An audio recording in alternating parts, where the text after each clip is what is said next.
So,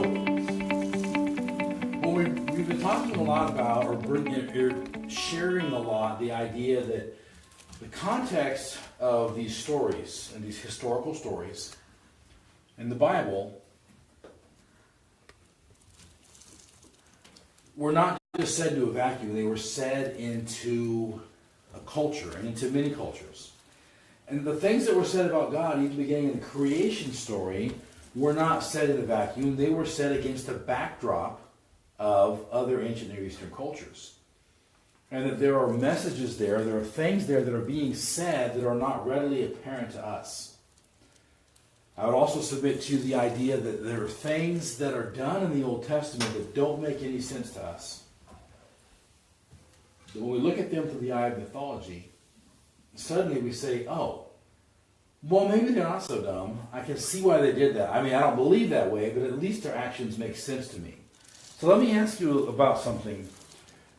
We can recall, I'm sure, the story of Moses going up on the mountain, and the people get scared because he's been gone for 40 days, and they're freaking out. And so they take all that gold and jewelry that God gave them to take the wealth of the Egyptians. They take all that, and they say, Aaron, let's make ourselves a calf. And we're going to worship it, and because we're freaking out right now. And we need to do that. That's the right thing to do. And so Aaron says, okay. All right. What do you think they were thinking? Why would you think they would do that? Any thoughts? I mean, lost their ever-loving minds. Yeah. They're out of their minds. Besides that, they just came out of Egypt, which worshipped every different god, and they had statues of all the different gods.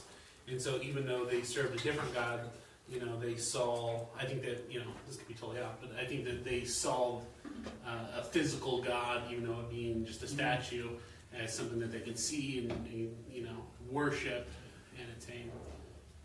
So they're saying, we can't see God. God's messenger's gone missing, and so the only thing we need to do is make a physical God we can see, so we can start trying to figure this thing out. What do we do next? Because we're out in the wilderness and God kind of left us hanging.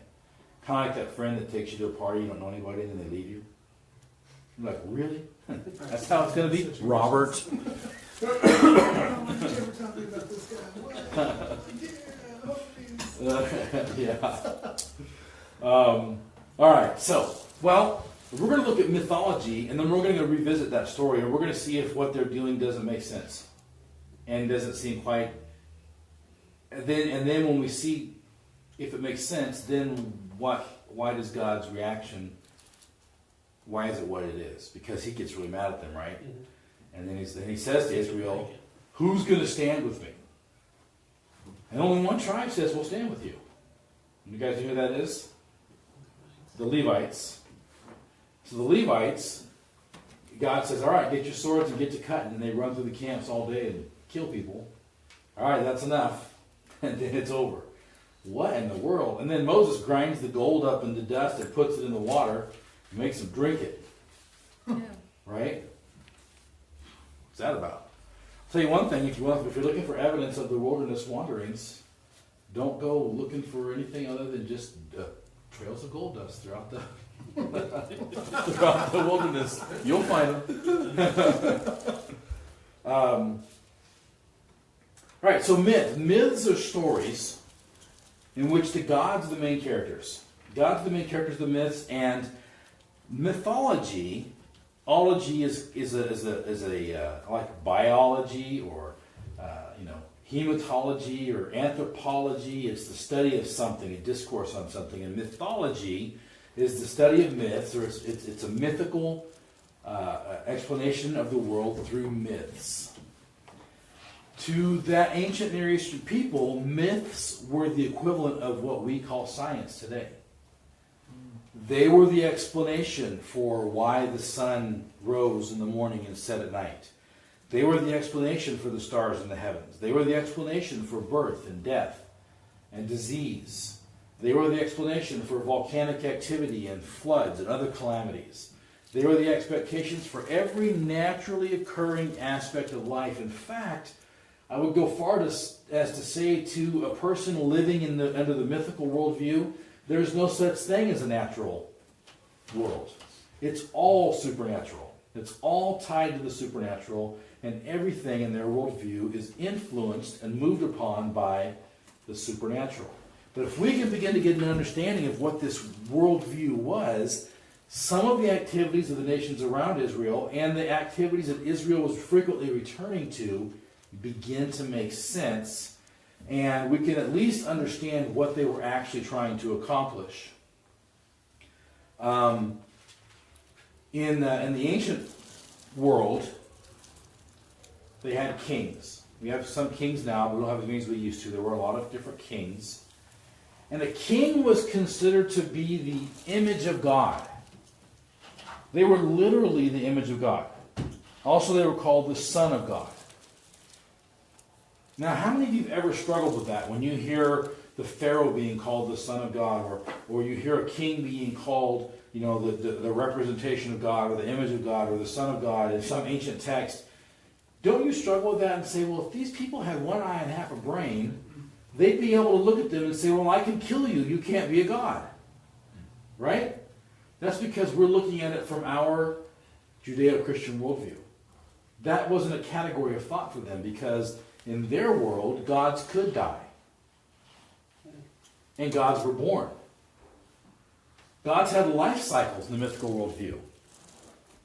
So you see, something even benign as saying, is the idea that God has no beginning or end, that God is not created, that Yahweh is not created. Even that idea there stands directly opposed to the mythical worldview. It jumps up against it and says, no, you're wrong. We see something totally differently. God is saying, I am other than, I am different. Even when he says something as simple as that. So the way the worldview worked was this.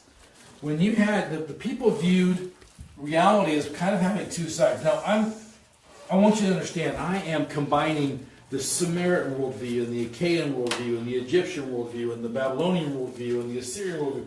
All of these together under one big giant jumble. So I'm looking at the consistencies throughout them all, but there are some different variations within them, but they all kind of follow general principles. Okay, so that's what we're doing here. But there was the spiritual world, and then there was the physical world.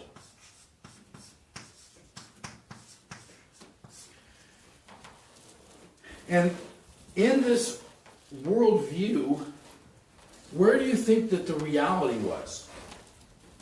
In the physical world or the spiritual world? Physical world, what they could touch. You would think what you could touch, the existential world, right? But they viewed the reality as really being here. That this was an extension of this. Spiritual world, the physical world was an extension of the spiritual world. And in fact, a king would have a one-to-one comparison or representation in the physical. So there would be the spiritual king, which would be a god. And then there would be the physical king, which would be the Son of God, or the image of God. There's a little crown right there, sitting on a throne, who would be the one-to-one equivalent. So when this king spoke, he spoke for the God. He was the representation of the God.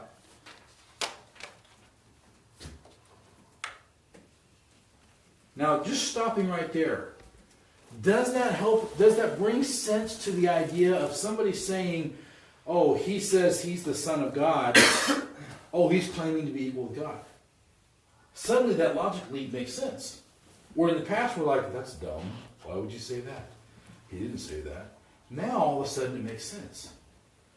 Mythical worldview. I get it. Because remember, even the Israelites, although their myths were changed completely, were still a part of this kind of mythical way of seeing things. But God reprograms the whole deal, changes the whole deal. So we have these two different realities, but the spiritual is really considered the real thing. We're like the shadow. in this physical reality. We're the shadow of the spiritual world in this perspective, of this mythical perspective. Can you imagine someone cut that out of context? This pastor says that we're just shadows. He's a heretic. No, I'm not saying. I might be a heretic, but I'm not saying that we're just shadows. What's that? So we're in the multiverse now. Well, exactly. The mythical worldview was a multiverse. We say, oh, where are you in the universe? Well, the universe idea is really made possible starting with the idea that there is only one God without beginning or end. That there are concrete laws. Because, see, the mythical worldview gods, in their worldview, there are many gods, the pantheon of gods, right? Pan meaning many or across, and then theon meaning God, of God. So there's this cross-section of gods, and depending on the culture, different numbers. Some cultures, they had gods that were like household gods. Or if your relative died, they were viewed as gods. We'll talk about how that all acted in a minute, but think about this. In this worldview, the gods were whimsical. But not in a nice way. They were like, I don't feel like having eggs this morning. I smite you. Or, I don't think I want you to exist anymore, so I'm going to send you into war and you're going to die. Or I feel like I'm going to send a plague just for fun. Let's see what happens. Let's get some frogs going and then some flies or whatever. That was their way of seeing their gods. And so, bless you. Thank you. So the gods were, we don't want his soul to escape. So, It's usually 6 or 7. So yeah. just so everybody knows, you just hold fingers as I go. Okay, good. I'll use you as Okay, thank you. So the gods were, they were whimsical, they kind of had their own point of view, and with every god kind of comes its own reality. So you couldn't count on anything, really. And man was actively involved in making things happen. Well, how did he do that? Man made things happen by taking care of the gods. So here we have the well, let's leave that up there. The gods are up here, and so we have this one-to-one correlation.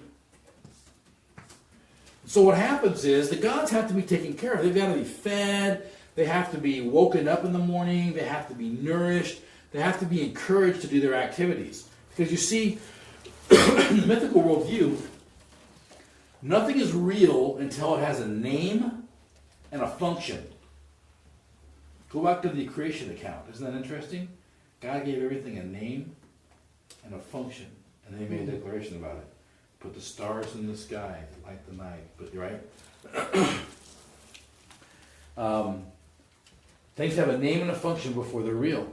The gods have to have a name and a function. And the gods were limited to the purview of their function. So, for instance, I wrote some notes here about the sun god. I wanted to make sure I have that. The sun god does not exist apart from the sun. Has one-to-one correlation. So here we have the sun god, S-U-N, and then we have the sun, who's always happy because he's always shining. Pharaoh, the sun god? Yeah, well, that's one of the in their mythology. Yeah, I am the son of the sun, basically. I'm the sun god. Ra. Yeah. Ra. That's where the Marine Corps got their cry. No, I'm kidding. Start making stuff up. Made up history 101. Yeah. They are guinea pigs. Yeah, I was going to see what sticks, and whatever sticks we'll use, and whatever doesn't stick, we'll edit out. If they believed it. Yes.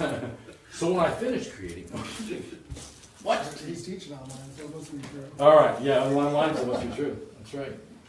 That's right. This is not a satirical classroom, or is it?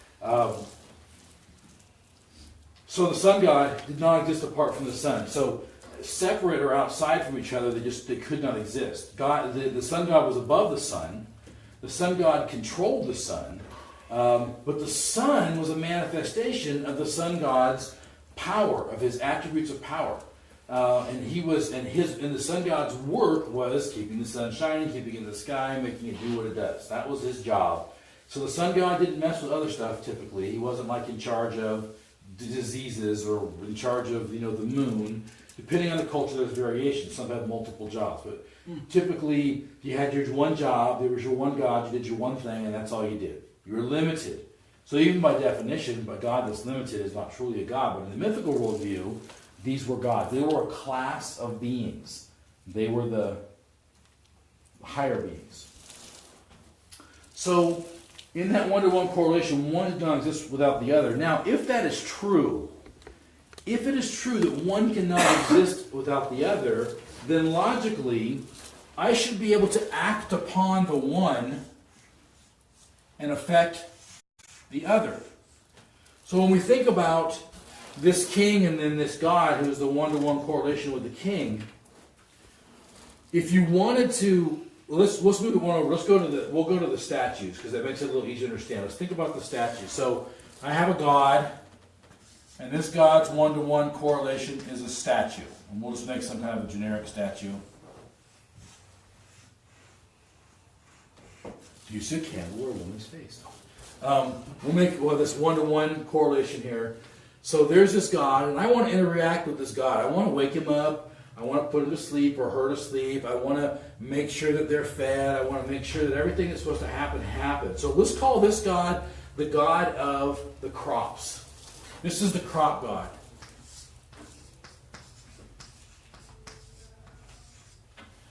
All right, so the crop god, in that culture, in those worlds back then, you're pretty dependent upon your crops. Your food doesn't come in, you die.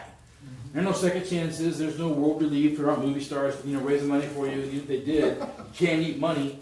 There's no food, you die. Period. That's how it works. It's been that way up until really just not that long ago. Still that way in some parts of the world, but okay. So 1816, 1817. Look it up. The year with no winter, the year with no summer. Lots of folks died. There wasn't no food. Volcano erupted and changed the weather patterns all over the world for a couple of years. A lot of people starved. Not that long ago, people were starving for not having food. Food's important, right? It's our basic need. Food, clothing, shelter, that's pretty much it as far as our most basic needs. So the crop god's a big part of that. So I want to make sure I take care of this crop god. So it's been passed down to me through traditions that I need to wake him up in the morning. So I have my wake-up dance that I do, or maybe I have my priests that I wake up the god with. And then I have my make the god happy dance by feeding him breakfast. So I offer and sacrifice foods to this god. And then I have my try to get the god to do what I want him to do part of the day. Because see, if I can connect with this god in the physical, and if I could do things to affect this god from the physical realm that affect him in the spiritual realm, then I can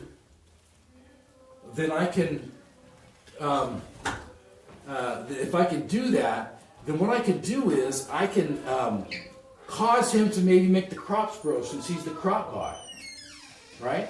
So the crop god is sitting up there minding his own business, and I'm trying to get him to grow crops. The crops aren't coming in. Well, I know that crops have to do with fertility. Something to do with fertility and reproduction. As a human, I know that fertility and reproduction are a byproduct of sex. Rob, you got it, man. It was Rob that said sex. Okay. Thanks for putting that all over the map. That's German. He was counting to 6 in German. Can you tag me in that? Yeah. Yes. Okay. Order the menu. Already done, my friends. Tagged and shared. Okay, so we want to get this guy to get the crops growing. They're not growing. We're nervous as all get up. We are going to starve. Remember the winter of 22 when like half the people starved? We can't afford that again. We don't want to get weaker. We need to get stronger. Get the crops. And what are we going to do? Someone's going to have sex in place of the god, because the reproductive cycle of crops is similar to the reproductive cycle of humans. So we're going to have to do this. So what do we need? We're going to have some women, and we're going to have some sex. But we got wives, and we need. You know what we need? Temple prostitutes. So they get the temple. You always hear about the temple prostitutes, right? And you never know, what's the purpose of table prostitute? Just a bunch of horny guys trying to think of a way to take advantage of young women? Probably. But there was also, in the mythical worldview, they were actually trying to influence what the god did through physical act. So to them, this was just as logical as it was to offer food to this god, as it was to wake this god up in the morning, as it was to put this god to sleep at night. It was just as logical to them because they realized that this is just a stick. They're not stupid. They're just, the stick is the physical representation of the crop god, and so they're acting upon the stick because, like all smart people, they understand that these two worlds are intricately connected, and what happens here happens here. Duh. That's their worldview. So, if you start to think about that, and you start to think about different things that were done in that time period, things you read about in the Old Testament, we start thinking about that, and we're like, so why do we sacrifice virgins? Wonder about that. Same kind of thing. So when they were trying to hear from these gods, they did it two basic ways. They did it, they're listening for the gods. We'll put a little ear up here, and we'll pierce it for Randy. Okay, so left ear though, only the left ear, because that's how it was in my day.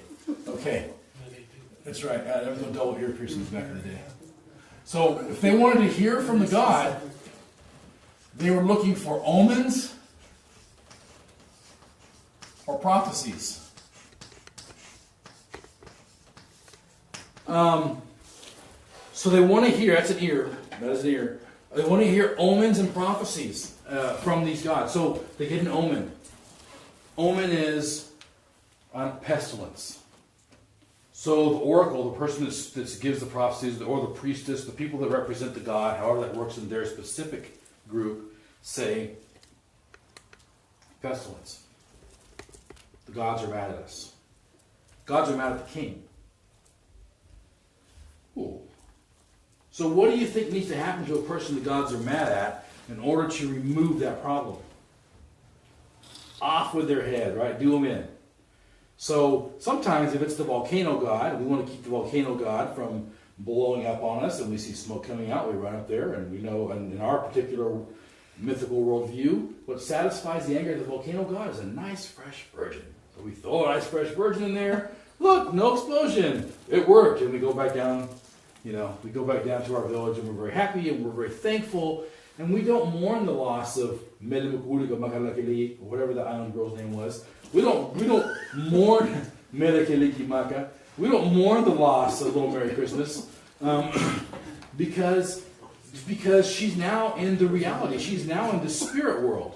So now we offer sacrifices and things for her. We make sure she has a little money. We make sure she has some food. We take care of her real nice. She's going to be okay. As far as we're concerned, she's still fully existing in a higher plane. So, and it was her fate to be sacrificed and her honor to be sacrificed in order to placate the anger of the volcano god and to save our village. So it was a big win for everybody, all the way around, even for the virgin. So see, we look at these things in our Western modern mind and we go, oh, how atrocious! Couldn't you at least sacrifice somebody old and ugly? But in their mindset, it's a totally different deal. Typically speaking, again, these are all generalities. Remember that.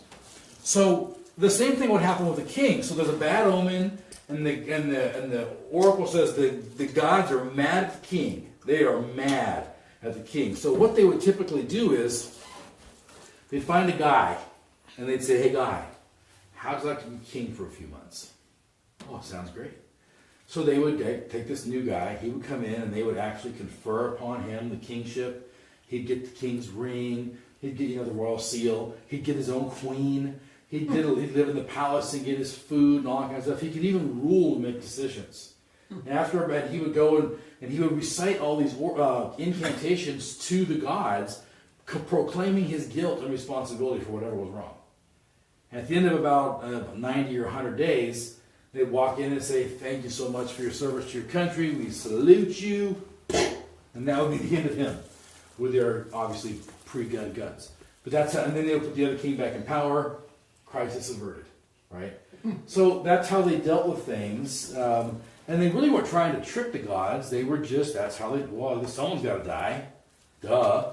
Someone has to leave this existence in order for this god to be satisfied because he's really mad. He's going to take a life. So, Bill, we're going to give you a nice last 3 months of your life.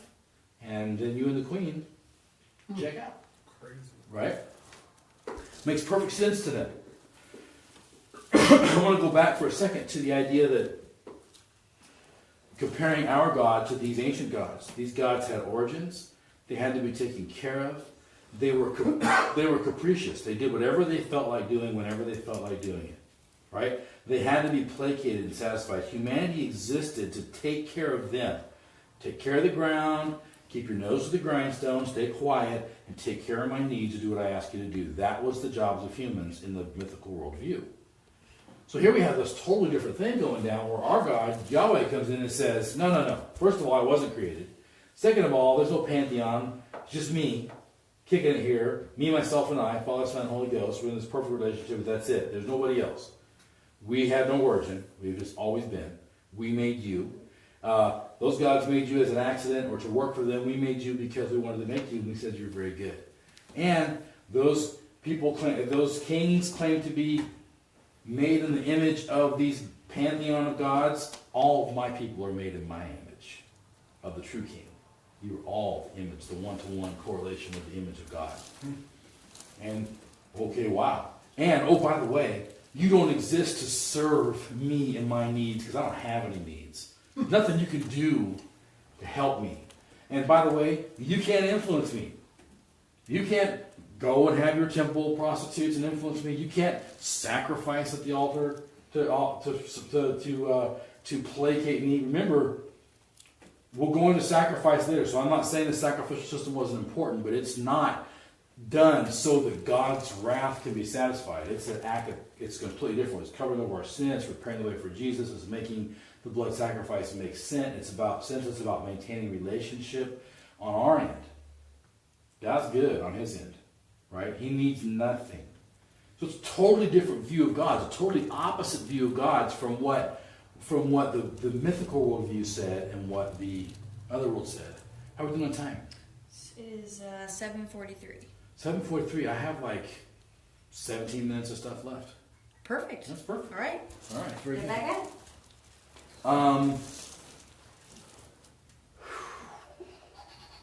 Stalling, I actually only have 16 minutes. I think just reviewing for a second before we go and we look at, again, back to the story of Israel and of the bull. So these people had a completely different worldview and a way of explaining everything around them.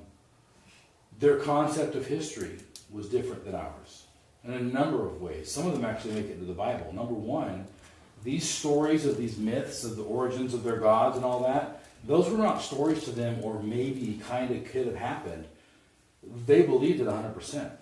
This was reality. Mm-hmm. So they weren't questioning it, are there really gods? I mean, maybe some philosopher did somewhere, but for the most part, nobody questioned were there gods. Nobody questioned were they in control of things. Nobody questioned the order of things. Nobody questioned the concept of fate, that, I go into battle today and I run at the other enemy, and if it's my fate to die, I die, and if it's not my fate, then I win, and I have no control over it really at all, except maybe to make some sacrifice to my household God. He can intercede for me on my behalf. But really, if I die, it's my fate. The value of life is different. The view of humanity is different. The image of God is different. And it affects how we see everybody. The relationship aspect between man and deity is different. The worth of deity, the focus, the purpose of deity, it's all different. And one of the things that I find the most profound is this, that you mentioned multiverse earlier. Oh yeah, Eric mentioned multiverse. When you say multiverse, as compared to universe, think about the implications. If there's a multiverse, then you can have something that's true in one part of the multiverse that's not true in another. 2 plus 2 can be 4 in one part of the multiverse and 22 in another. Or 6. Whatever you feel like it being. Or 2 plus 2 can be green. Yeah, do not use psychotropic medications before you come in this classroom. 2 plus 2 is the smell of the color 9. What? Do you guys feel that? You feel what I'm saying? No, but these walls are pretty.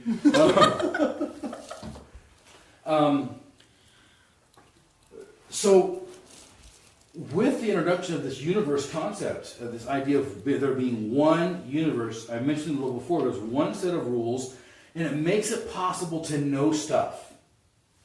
Suddenly, history matters, the whole of it. Suddenly, I can count on things being true, and I can know that God says this, therefore it's always this. God credits faith as righteousness, period. Doesn't change tomorrow because God's like, new rules. Doesn't change that way. God's always the same yesterday, today, and forever. So that mythical worldview really takes your footing out from underneath you. There's nothing solid to stand on as a human. And it just keeps you from growing, it keeps you from advancing, it keeps you from changing. It's not to say there weren't things in those cultures that were more advanced. Just recently, a document that was discovered about 100 years ago was finally translated, and it was a form of trigonometry that the Babylonians used that is superior to ours. And it's a base 60 instead of a base 10 or something like that. Anyway, the bottom line is this: the way that it works, they're actually, if they reapply that, it's going to affect actually our modern communications, our TV screens, our radio. It's going to affect everything it's a superior way of figuring out trigonometry. So it's pretty cool. It's an article on the Atlas. If you scroll down through the Atlas Bible College Facebook page, there's an article about it down a ways, back around to the beginning of September, end of August. Okay, let's go back to Sinai. What were they thinking? All right, so up to this point, God had been their resource. So he had provided them food and water and everything. And so I think when God disappeared in their eyes, as well as Moses, the leader, they started being concerned with how they're going to eat and drink and all that. And so with the idea that, they make this God, this calf, I'm guessing it has something to do with a God that has something to do with food or being a provider of some kind. And so they're going to sacrifice to this God, to this statue, in order to be provided for in some way. You were on the right track. Definitely on the right track. The Israelites are now in the wilderness. They've seen the miracles of God. And they see God's representative, Moses, go up on the mountain. I suspect that this is my conjecture, but I suspect that these folks were kind of relating to Moses as God's representative, kind of like the icon of God, like the Son of God. Remember, he hadn't told them the story of Israel yet. They didn't have the Ten Commandments yet. They were still kind of like operating based on the stories that have been passed down to them, so I think they had bits and pieces of the creation story, bits and pieces of the account of what had happened in the creation and up to the flood and then up through Abraham and whatnot and how they got in there. But I don't know if they knew the whole story. But they've been in Egypt for 400 years and they've taken on, I think, the Egyptian ways in a lot of ways and a lot of different aspects of their lives. It certainly in their worldview would have affected how they saw the world. And so here they are. Moses is on the mountain. He's gone. God's not talking to him. And they're like, well, what do we do now? Well, God delivered us, and we want to keep talking to him. And Aaron, you're God's mouthpiece, so let's keep talking to him. Let's figure out what to do next. Well, in Egyptian culture, there was a golden calf named Apis, A-P-I-S. I'm sure I'm saying that wrong, but that's what we'll just pronounce it, Apis. And he was, at a certain point in time, he was viewed as the intermediary between God and man. This golden calf. And so they would build this golden calf, and then they would sit one of those little deity statues on top of it. And so some people think that they made that golden calf so that Yahweh would sit on top of it, or Elohim as they knew him, and speak to him, speak to them, and give them directions and tell them what to do. Because what's interesting is that Apis specifically was usually the intermediary between, or he was associated with the god Ptah, which is not the Klingon cuss word Ptah, but it is a Ptah. And Ptah was the creator god. So they probably knew this God as I am, and they're like, we got to get in touch with I am. And nobody brought a cell phone, and we can't get tower, we can't get service out there anyway. So I think that the golden calf was their mythical worldview cell phone, trying to get a hold of God. I don't think that they were trying to exchange God for another God. I don't think they were trying to go back to the ancient gods. I think they were trying to connect to God in a way that they knew how, that was familiar to them. Now God was like, psh, because remember, when God responds, he doesn't just immediately pronounce judgment. He first asks, who's with me? And everybody's scared and they're not going to say anything. I think if all 12 tribes stand up and say, we're with you, God. Sorry, bro, we totally misunderstood. You know, you have a little patience with us. We're trying to figure this thing out and get this. Moses is back now. He's going to set us straight. We're really sorry. I think God would have said, okay. You're repentant. You have faith. You believe in me. You made a mistake. Fine. But that's not what happened. Most of them said, no, we're not going to stand. God's design originally, if you go a little before that, he says, my desire is for my people to be a nation of kings and priests. All of them God's ministers. All of them God's icon, his one-to-one representatives on earth, his people. Not just a tribe of priests, not just a class of leaders or a specific leader or a king, but all the people. That's why when we say now that we are kings and priests, it's referenced back to that, and it's a truism, because now we have what they were supposed to have at that time, that they weren't ready for. So what do you think about that? What do you think about that thought about the golden calf? I'm not excusing them or anything, but when you think about it in terms of the mythical worldview, it doesn't seem quite as foolish, does it? I mean, it's still foolish, but you kind of go, yeah, I can kind of see myself doing that, right? It's like, I don't know, beforehand you think, I would never do that. But then when you think of the mythical worldview, you think, well, that will be my influence. You're like, nah, I might do that. Yeah. And I'd be really sorry when God said no. When Moses came down, I was like, what are you doing?